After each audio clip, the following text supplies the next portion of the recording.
مگر جب تک براق اس تک پہنچا، منت کو فجر سے الگ کر دیا گیا تھا۔ براق نے بڑی بہادری سے اس کا منہ توڑتے ہوئے فجر کو بچا لیا تھا، مگر ایک حادثے نے براق کو موت کے منہ میں دھکیل دیا۔ فجر پل پل اس لمحے کو سوچ کر مر رہی تھی جب اس کا پاؤں بھاگتے ہوئے بری طرح سے پھسلا اور وہ گر گئی تھی۔ فجر کو بچاتے ہوئے براق درندوں کی زد میں آ گیا۔ جو گولیاں فجر کا نصیب بننی تھی، وہ ساری گولیاں براق نے اپنا مقدر بنا لی۔ جتنی دیر میں براق کی ٹیم براق تک پہنچتی، براق کی کنڈیشن بہت خراب ہو چکی تھی۔ زہرا بائی کے پالتو کتے کے اتنے فرمانبردار تھے کہ انہوں نے کوئی ثبوت نہیں چھوڑا تھا۔ اس سے پہلے کہ براق کی ٹیم ان سے کچھ اگلواتی، کچھ تو فرار ہو چکے تھے۔ جو بچے تھے، انہوں نے اپنی گردن پر خود ہی تیز دھار بلیڈ رکھتے ہوئے گردنیں کاٹ لی تھیں۔ اس کی ٹیم کو کچھ پتہ نہیں چل سکا تھا براق پر حملہ کرنے والے کون ہیں۔ تفتیش جاری تھی۔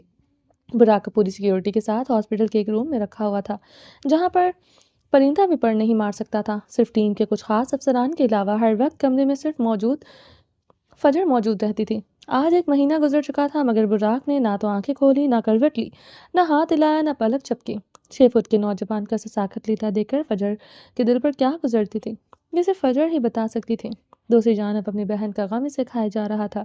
اتنا تو وہ جان چکی تھی کہ کن لوگوں کے ہاتھوں میں جا چکی ہے۔ فجر کی قسمت اچھی تھی کہ اسے براق نے بچا لیا، مگر منت کو بچانے والا کوئی نہیں تھا۔ حالات ان کو کس موڑ پر لے آئے تھے؟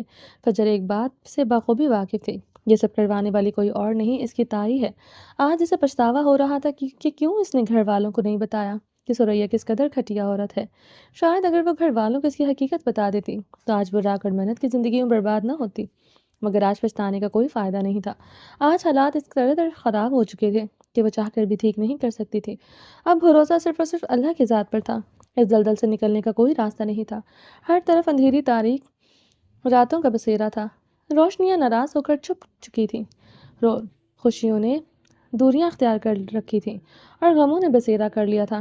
آنے والا وقت اپنی آغوش میں کیا چھپائے ہوئے ہے، یہ ڈر ہر وقت فجر کی جان کو سولی پر لٹکائے رکھتا تھا۔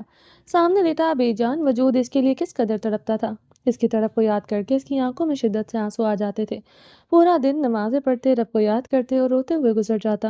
رات کو براق کے بیڈ کے پاس رکھی ہوئی کرسی پر بیٹھ کر اس کے بیڈ سے سر ٹکائے ہوئے، ایک ہاتھ اس کے ہاتھ پر رکھے ہوئے خود کو یہ دلاسا دیتی کہ اس کا شوہر اس کے پاس ہے، جبکہ وہ دنیا کی پوری طرح سے بے خبر سویا ہوا تھا۔ رب کے سامنے رو رو کر لمبی دعا کرتے ہوئے وہ چہرہ پر ہاتھ پھیر جائے نماز لپیٹ کر رکھتے ہوئے براق پر قرآنی آیت پڑھ کر پھونکے مار رہی تھی۔ براق کے دلکش ہونٹوں پر خشکی کی دراڑیں پڑنے لگی تھی۔ 1 مہینے سے اس کے منہ کے ذریعے کچھ کھایا پیا نہیں تھا۔ خوراک اسے ناک میں لگی ہوئی نالی کے ذریعے معدے تک پہنچائی جا رہی تھی۔ اس کے لبوں پر جھکتے ہوئے بڑی محبت سے فجر نے اپنی پنکھڑیاں رکھی۔ وہ دن میں نہ جانے کتنی بار اس کے ہونٹوں پر اپنی محبت کا اظہار کرتی، مگر اس وقت وہ اس کی محبت کا جواب دینے کے لیے قابل نہیں تھا۔ کاش وہ اس اظہار کو کچھ عرصہ پہلے کرتی تو مقابل دیوانہ ہو جاتا۔ فجر کے آنسو براق کے چہرے پر گر رہے تھے۔ براق پلیز اٹھ جائیں نا، کیوں میرے صبر کا امتحان لے رہے ہیں؟ اگر آپ کو کچھ ہوا میں مر جاؤں گی۔ آپ نے مجھ سے اتنی محبت کی ہے، مجھے اس محبت کا حق ادا کرنا ہے۔ مجھے یہ چھوڑ کر جانے کی کوشش مت کرنا، میں اس معصوم جان کو اکیلے نہیں پال سکتی۔ اپنے پیٹ پر ہاتھ رکھے ہوئے وہ سسکیوں سے روتے ہوئے اونچی آواز میں براق سے باتیں کر رہی تھی۔ فجر کی طبیعت کافی دنوں سے نڈھال سی تھی۔ کل ایک لیڈی افسران نے اسے چیک اپ کر کے ڈاکٹر کے پاس بھیجا تو رپورٹس میں پتہ چلا کہ وہ ماں بننے والی ہے۔ شاید یہ اس دن ہاسپٹل کے کمرے میں گزارے ہوئے خوبصورت وقت کی نشانی تھی۔ انہیں اور محسوس کریں اپنے اس خواب کو جو حقیقت بننے جا رہا ہے۔ آپ ہی چاہتے تھے نا کہ ہمارا ایک گھر ہو جس میں ہم دونوں اور ہمارے پیارے پیارے بچے ہوں۔ دیکھو براق، آپ کے خواب حقیقت کا روپ بدل رہے ہیں۔ اور وہ کانپتے ہونٹوں سے اس کے سینے پر ہلکا سا سر ٹکائے ہوئے تھی۔ اپنے خواب میری آنکھوں میں سجا کر یوں خاموش زندگی سے بیزار ہو کر لیٹنا محبت میں دھوکا ہے؟ کیا میری سب غلطیوں کی سزا ایک ہی بار میں دینے کا ارادہ ہے؟ اٹھ جائیں براق، آپ کی فجر ٹوٹنے لگی ہے۔ مانتی ہوں کہ آپ نے مجھے بہت مضبوط بنا دیا ہے، مجھے حالات سے لڑنا سکھا دیا ہے۔ مشکل سے مشکل وقت میں بھی میں اپنی حفاظت کر سکتی ہوں، مگر اتنی مضبوط نہیں ہوں کہ میں آپ کے بغیر جینے کا تصور بھی کر سکوں۔ وہ کچھ باتیں دماغ میں سوچتی، کچھ لبوں میں کہتی، اس کے سینے پر سر ٹکائے اس پر جھکی ہوئی آنسوؤں سے روئی جا رہی تھی۔ مقابل بے جان وجود کے ساتھ پتھر کی طرح لیٹا تھا، جو کبھی اسے اپنی آغوش میں لینے کے لیے ہر وقت بےتاب رہتا تھا۔ وہ اس کے دسترس میں اس کے سینے پر تھی، مگر مقابل کی دھڑکنیں ساکت تھی، وجود بے جان تھا۔ ڈاکٹر نے صاف کہا تھا کہ اب خطرہ بڑھتا جا رہا ہے، براق کا ہوش میں آنا بہت ضروری ہے ورنہ کوما میں اس کی ڈیتھ ہو سکتی ہے۔ ڈاکٹر نے فجر کو براق سے باتیں کرنے کو کہا تھا، اسے اپنے خوبصورت وقت کو یاد دلانے کو کہا تھا جس وقت میں وہ کچھ اچھی یادیں تھیں۔ یہ ایک چانس تھا، شاید براق ہوش کی دنیا میں واپس آ جائے۔ وہ کوما کی حالت میں سب کچھ سن سکتا تھا مگر ریئیکٹ نہیں دے سکتا تھا۔ فجر تو ہر روز اپنے دل کی باتیں اس سے کرتی تھی مگر براق کا کوئی رسپانس نہیں تھا، مگر آج اس کی خوشی کی انتہا نہیں تھی جب وہ اپنے بچے کی باتیں اس سے کر رہی تھی۔ فجر نے محسوس کیا کہ براق کی انگلیوں میں لرزش پیدا ہوئی تھی۔ وہ خوشی سے لمبے لمبے سانس لیتی ہوئی دروازے کی جانب لپکی۔ فجر کی ایک آواز پر ڈاکٹروں کی ٹیم براق کے ارد گرد جمع ہو چکی تھی۔ براق کا چیک اپ کیا جا رہا تھا۔ چیک اپ کے بعد ڈاکٹر نے مسکراتے ہوئے انگوٹھا دکھاتے ہوئے فجر کو اوکے کا سائن دیا، مطلب کہ براق کی کنڈیشن بہتری کی طرف جانب آ رہی تھی۔ ڈاکٹر اس بات سے واقف تھے کمانڈو کی بیگم امید سے ہے۔ سب نے آپس میں مٹھائی تقسیم کرتے ہوئے دو خوشیوں کو ایک ساتھ سیلیبریٹ کیا تھا۔ ایک طرف براق کی کنڈیشن میں بہتری کی امید نظر آئی تھی اور دوسری جانب ان کے کمانڈو کے گھر ایک چھوٹا سا کمانڈو آنے والا تھا۔ میم، آپ کو سر کے ساتھ وہی باتیں بار بار دہرانی ہیں جس کی وجہ سے ان کے اندر بہتری کے رسپانس ملے ہیں۔ صرف وہی باتیں کریں جو ان کے اندر جینے کی چاہت جگا سکتی ہیں۔ ڈاکٹر جاتے ہوئے فجر سے بول کر گئی تھی۔ فجر کے لب ہلکا سا مسکرائے تھے۔ وہ جانتی تھی کہ براق کے وجود میں حرکت اور زندگی کی امید پیدا کرنے والے الفاظ اس کے بچے کے تھے۔ اس کے دل میں اپنی اولاد کی اتنی چاہت تھی کہ وہ موت کے منہ میں سے بھی اپنے آنے والے بچے کی خوشی کو محسوس کر سکتا تھا۔ اٹھ جائیے جناب، میں جانتی ہوں کہ آپ میری باتیں سن سکتے ہیں، محسوس کیجیے اپنی آنے والی اولاد کو۔ فجر نے براق کا ہاتھ اٹھا کر نرمی سے اپنے پیٹ پر رکھا۔ ایک بار پھر سے براق کے ہاتھوں کی انگلیوں میں لرزش پیدا ہونے لگی تھی۔ اب تو فجر کو یقین ہو گیا تھا کہ براق کے دل کی دھڑکنیں خوشی سے رقص کر رہی ہیں اپنی آنے والی اولاد کے نام سن کر۔ وہ کچھ دیر اس کے ہاتھ کو اپنے پیٹ پر رکھے ہوئے آنے والی خوشی کو محسوس کرتی رہی، پھر وضو کرتی ہوئی جائے نماز پر کھڑی ہو گئی تھی شکرانے کے نوافل ادا کرنے کے لیے۔ اس رب کے سامنے سجدہ زیر تھی جس نے اس ایک امید کی کرن دکھائی تھی۔ چل لڑکی اٹھ جا، میں نے آنکھوں پر ہاتھ رکھے ہوئے لیٹی ہوئی تھی جب دروازہ کھول کر زہرا بائی کی چمچی اندر داخل ہوئی۔ یہ پہن کر جلدی سے تیار ہو جا، وہ ایک بےہودہ سی نائٹی اسے سامنے رکھتے ہوئے ساتھ ایک جولری باکس رکھتے ہوئے بولی تھی۔ اس نے چیزیں رکھی نہیں، منت کے آگے پھینکی تھی۔ مجھے نہیں تیار ہونا اور نہ ہی یہ بےہودہ ڈریس پہننی ہے۔ منت اپنی جگہ سے اٹھ کر بیٹھتے ہوئے چیخی تھی، اوئے ہوئے، یہاں پر کوئی فرمائش فری پروگرام نہیں چل رہا، مجھے یہ نہیں پہننا، مجھے وہ نہیں پہننا۔ وہ منت کی نقل اتار رہی تھی۔ یہ سب پہننا بھی پڑے گا اور اتارنا بھی پڑے گا۔ یہ زہرا بائی کا کوٹھا ہے، تیرے باپ کا گھر نہیں جہاں تیری فرمائشوں کا خیال رکھا جائے۔ تیرے جیسی بہت آئیں اور بہت گئیں، سمجھی؟ منت کے جبڑے کو پکڑ کر سختی سے دباتے ہوئے گھور رہی تھی۔ آج تیری بہت بڑی بولی لگنے والی ہے۔ آج دبئی کا جانا مانا شیخ آ رہا ہے تیرا خریدار بن کر، منہ بولی رقم دینے کو تیار ہے صرف تیری تصویر دیکھ کر۔ مجھے تو یہ سمجھ نہیں آتی تم میں ایسے کون سے سرخاب کے پڑ لگے ہیں جو تیری تصویر دیکھ کر ہی شیخ عاشق ہو گیا۔ ہم تو کئی سالوں سے شیخ کا انتظار کر رہے ہیں مگر ہم پر تو کبھی نظر کرم نہیں ہوئی۔ ہمیں تو کوٹھے پر آ کر دیکھ کر چھوڑ کر جاتا سالا۔ زہرا بائی کی چمچی ناگواری سے منہ منت کو دیکھتے ہوئے بکواس کیے جا رہی تھی۔ اسے چہرے پر جلن تھی کہ کوئی کیسے اسے چھوڑ کر منت کو خرید سکتا ہے۔ بھاڑ میں جاؤ تم اور بھاڑ میں جائے تمہارا وہ امیر کبیر شیخ۔ تم چلی جاؤ میرے بلا سے، کوئی اور مجھے نہیں جانا، دفع ہو جاؤ میرے کمرے سے۔ منت بری طرح چیخی تھی۔ اوئے بکواس بند کر، آج تیرے یہ ڈرامے نہیں چلیں گے، تجھے ہر حال میں تیار کرنا میری ذمہ داری ہے۔ زہرا بائی کی سخت آرڈرز ہیں، آج چاہے تیرے ٹکڑے کر کے ہی شاپر میں ڈال کر کیوں نہ شیخ کے ساتھ بھیجنے پڑے۔ آج کی رات تجھے شیخ کے بستر کی زینت بننا ہے، تجھے جانا تو پڑے گا۔ چل اٹھ، تیار ہو، میری ذمہ داری ہے تجھے تیار کر کے بھیجنا ورنہ زہرا بائی میرا کیما بنا دے گی۔ منت کو صفاقی سے کھینچ کر بیٹھ کے ساتھ کھڑا کرتے ہوئے اس نے ایک اور لڑکی کو آواز دی، چل تیزی میری مدد کر، اس لونڈیا کو شیخ کے لیے تیار کرنا ہے، آج اس کی سہاگ رات ہے۔ شیخ پاگل ہو رہا ہے اس کی تصویر دیکھ کر۔ وہ دونوں اپنے لفظوں سے منت کی عزت کی دھجیاں اڑا رہی تھیں۔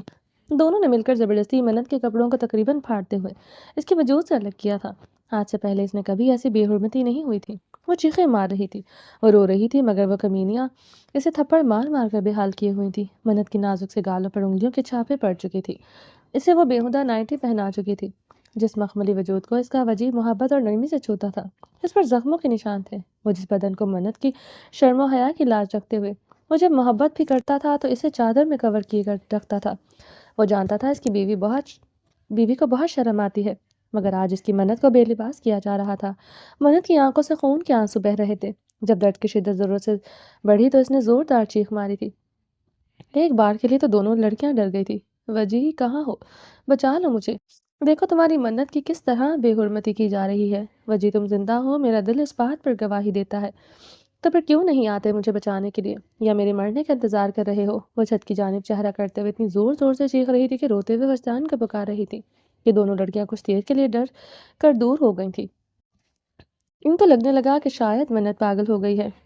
اس کے آنسوؤں کو کسی نے نہیں دیکھا تھا۔ روتی ہوئی کو زبردستی مار دھاڑ کر تیار کرتے ہوئے ہال میں لایا گیا، جہاں پر وہ شیخ ٹانگ پر ٹانگ رکھے ہوئے بیٹھا تھا۔ اس کی شکل اتنی بد شکل تھی کہ دیکھ کر منت کو الٹی کی کیفیت محسوس ہونے لگی تھی۔ منت کے چہرے پر نظریں گاڑے ہوئے شیخ کے چہرے پر شیطانی مسکراہٹ تھی۔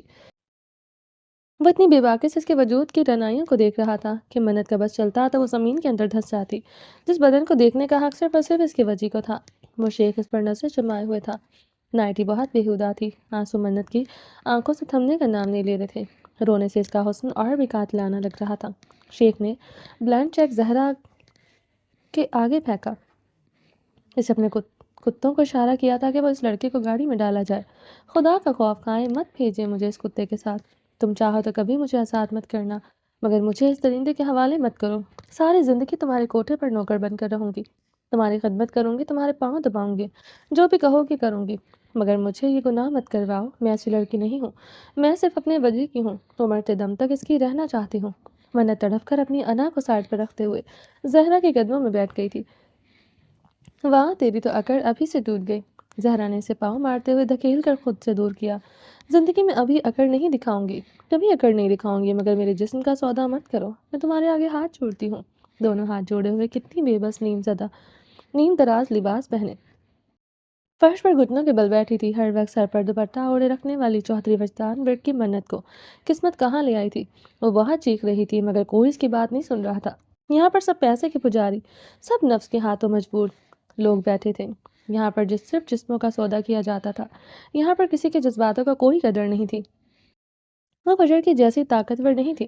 وہ چیخ سکتی تھی، رو سکتی تھی، مگر مقابلہ نہیں کر سکتی تھی۔ ڈپریشن سے منت کی سانس پھولنے لگی تھی۔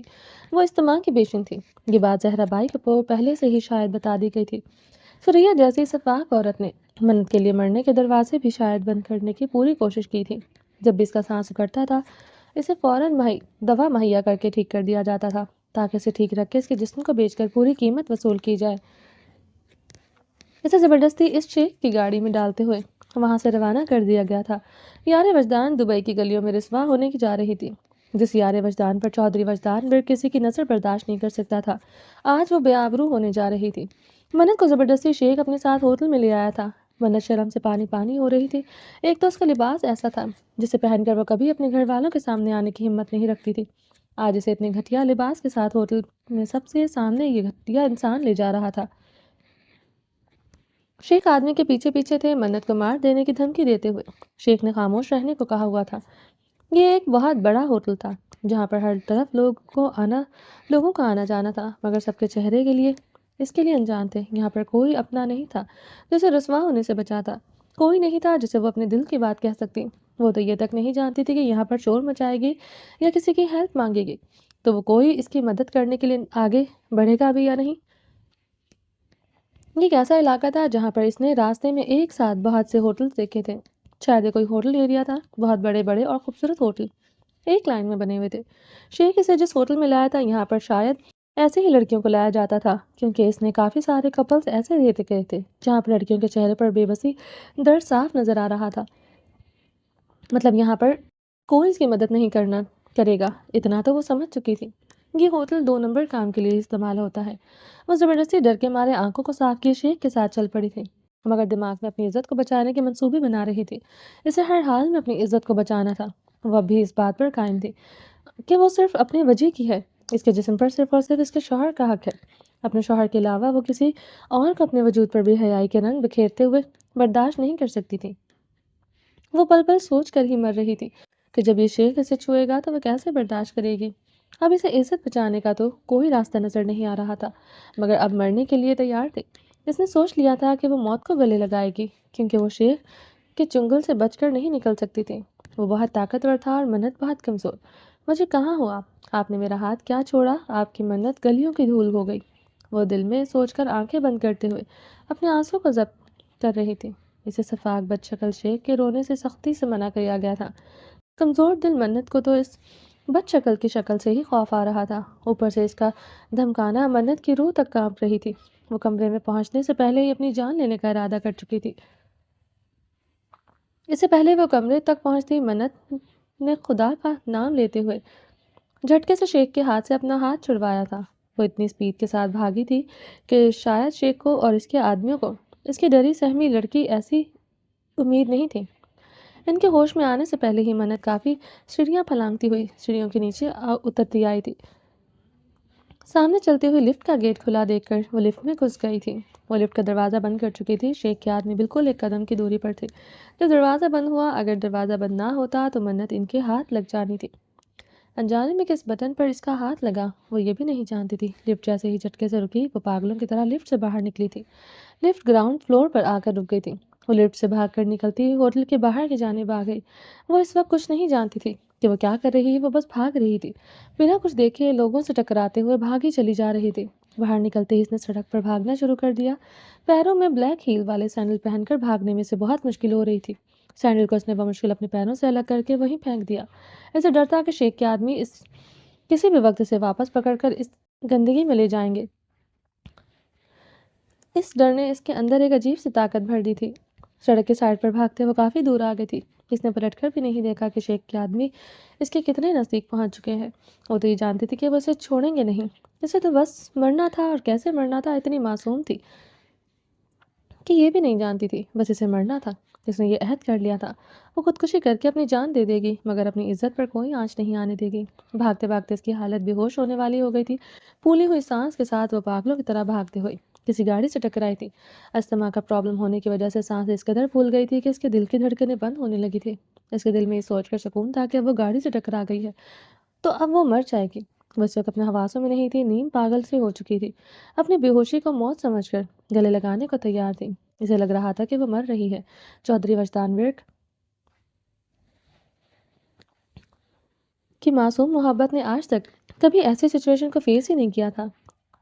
جب سے ہوش سنبھالا تھا، چودھری وجدان ورک کی محبت کے سمندر میں تیرتے ہوئے اس نے صرف خوشیاں دیکھی تھی۔ اسے کبھی اپنی حفاظت کرنے کی ضرورت ہی محسوس نہیں ہوئی تھی۔ اس وقت دو آنکھیں اس پر اپنی حفاظت کے دائرے بنائے رکھی تھی۔ اس کے لیے سب کچھ کسی قیامت سے کم نہیں تھا۔ انجانا سا دیس، انجانا سا لوگ، ہر پل اپنی عزت کو کھو دینے کا ڈر، یہ سب کچھ اسے پاگل کر دینے کے لیے کافی تھا۔ گاڑی چڑکی آواز سے رکی ہوئی تھی۔ وہ بلیک کلر کی چمچماتی گاڑی کے اگلے بونٹ پر منہ کے بل گری ہوئی تھی۔ وہ خود کو مرا ہوا محسوس کر رہی تھی۔ لبوں پر مسکراہٹ تھی کہ اب وہ مر کر اپنی عزت کو ہمیشہ کے لیے بچا لے گی۔ بھاگتے بھاگتے اس کی حالت بے ہوشوں والی ہو چکی تھی، یا پھر وہ سچ میں بے ہوش ہو رہی تھی۔ اس کی آنکھوں کے سامنے اندھیرا چھانے لگا۔ کوئی گاڑی سے اترا جس نے اسے ہلا کر ہوش میں لانا چاہا۔ وہ چاہ کر بھی آنکھیں نہیں کھول پا رہی تھی، مگر جو آواز اس کے سماعت سے ٹکرائی تھی وہ آواز اسے بے چینی کی وجہ دینے کے لیے کافی تھی۔ وہ نیم بے ہوشی کی حالت میں بھی اپنی وجہ کی آواز کو پہچان چکی تھی۔ اس نے کئی دنوں سے ٹھیک سے کھانا تک نہیں کھایا تھا، اوپر سے روز اسے صفاقی کے ساتھ مارا جاتا تھا کیونکہ وہ اپنے جسم کو فروش کرنے کے لیے تیار نہیں تھی۔ اوپر سے موت کا ڈر، عزت کو کھو دینے کا ڈر اسے کمزور بنا چکا تھا۔ مسلسل بھاگتے رہنے کی وجہ سے اس کے جسم سے طاقت ختم ہو چکی تھی۔ اس کا بی پی شاید بری طرح لو ہو چکا تھا۔ اس کا جسم ساتھ نہیں دے رہا تھا۔ بے جان جسم ہوتا ہوا وہ بری طرح سے چکرا کر بے ہوشی کی حالت میں چلی گئی تھی۔ مقابل نے اسے اپنے بازوں میں اٹھاتے ہوئے اپنی گاڑی میں ڈالا تھا۔ شاید مقابل بہت رحم دل تھا۔ اس لڑکی کو ایسی حالت میں چھوڑ کر بیچ راستے میں نہیں جانا ٹھیک نہیں لگا تھا۔ کہیں نہ کہیں اس کے دل میں یہ گل تھا کہ اس کی گاڑی سے لگ کر اس لڑکی کی حالت ایسی ہوئی ہے۔ اس کے پاس ہجوم بھی اکٹھا ہونے لگا تھا۔ اس سے پہلے زیادہ لوگ اکٹھے ہوتے وہ لڑکی کو وہاں سے لے کر جا چکا تھا۔ مجھے نہیں پتا، میری بیٹیاں لا کر دیں۔ آصف، آپ جیسے باپ ہیں، آپ پرسکون پھر رہے ہیں، مجھے میری بیٹیاں چاہیے۔ عافیہ کو جب ہوش آتا تو وہ پاگلوں کی طرح چلاتے ہوئے سامنے والے شخص کو نقصان پہنچانے کی حد تک پہنچ جاتی تھی۔ ایسے میں صرف ڈاکٹر آصف ورک کو اس کے قریب رہنے کو کہتے تھے کیونکہ صرف وہی اس کو سنبھال سکتے تھے۔ وہ اسی طرح چلانے کے بعد بے ہوش ہو جاتی تھی۔ ڈاکٹر صاحب کہہ چکے تھے کہ اسے اگر ایسی حالت رہی تو کسی بھی وقت اس کے دماغ کی نس پھٹ سکتی ہے۔ عافیہ، میں تمہاری بیٹیوں کو ڈھونڈ کر لاؤں گا۔ پولیس پوری کوشش کر رہی ہے ڈھونڈنے کی۔